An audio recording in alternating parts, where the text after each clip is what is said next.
I'm Reinhard Berger, a senior clinical psychologist with combat stress. In this video we're going to talk about PTSD, or post-traumatic stress disorder.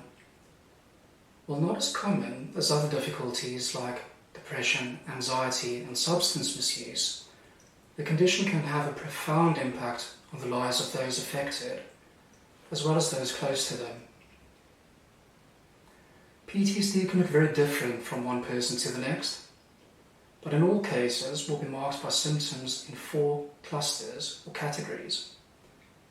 Namely, the first category is re-experiencing.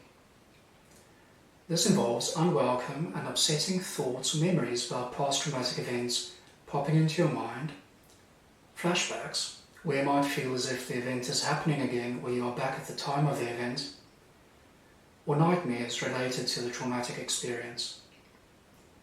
You may also have strong physical or emotional reactions to things that remind you of the event. The second group of symptoms is called avoidance. As it's often incredibly difficult to think about these experiences, it's maybe not surprising that people with PTSD typically try to push away these thoughts or avoid thinking about them, as well as external reminders. While this might at first give you some relief, it is one of those unhappy ironies of PTSD that this coping strategy can get in the way of your recovery in the longer term. The third category is negative changes to thoughts and feelings. You may, for example, experience strong feelings of guilt, fear, or anger long after the event. Depending on the nature of the trauma, it may also have affected the way you think about yourself, other people, or perhaps the future. The last category of symptoms is called hyperarousal. In PTSD, the body's stress response system essentially goes into overdrive, and people become very sensitive to anything the mind might consider a threat. This can be physical, but it can also be social or psychological. It's a bit like having your smoke alarm going off every time you make a slice of toast. That wouldn't be very helpful, would it? For you, this might mean that you're feeling more irritable than you used to.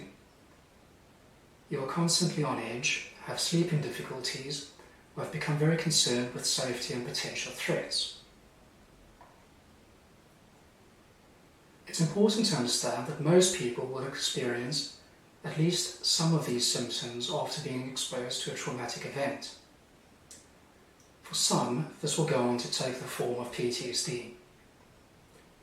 The good news is that our understanding of PTSD has come a long way in the last 20 to 30 years, and effective treatment is available. While it's still too early to know exactly how the coronavirus pandemic will affect people, it may be that some of you are finding it more of a challenge to manage symptoms such as the above during this crisis. It's with this in mind that we've created this webpage, and we hope this will be helpful to you. Thank you.